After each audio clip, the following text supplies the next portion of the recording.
ਸਿਖਾਵਾਂਗਾ ਤੈਨੂੰ ਵਿਖਾਵਾਂਗਾ ਰਾਹ, ਮੇਰੀ ਅੱਖੀਆਂ ਤੈਨੂੰ ਵੇਖਣ ਸਦਾ।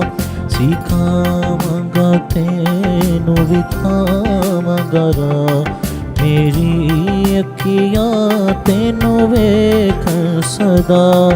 ਨਾ ਹੋ ਘੋੜਿਆਂ ਖਚਰਾਂ ਵਾਂਗ ਤੂੰ, ਨਾ ਹੋ ਘੋੜਿਆਂ ਖਚਰਾਂ ਵਾਂਗ ਤੂੰ, ਤੇ ਕੁਝ ਵੀ ਨਹੀਂ ਹੈ ਸਮਝ ਉਹਨਾਂ ਨੂੰ, ਤੇ ਕੁਝ ਵੀ ਨਹੀਂ ਹੈ ਸਮਝ ਉਹਨਾਂ ਨੂੰ। ਸਿਖਾਵਾਂਗਾ ਤੈਨੂੰ ਵਿਖਾਵਾਂਗਾ ਰਾਹ, ਮੇਰੀ ਅੱਖੀਆਂ ਤੈਨੂੰ ਵੇਖਣ ਸਦਾ। ਸਿਖਾਵਾਂਗਾ ਤੈਨੂੰ ਵਿਖਾਵਾਂਗਾ ਰਾਹ।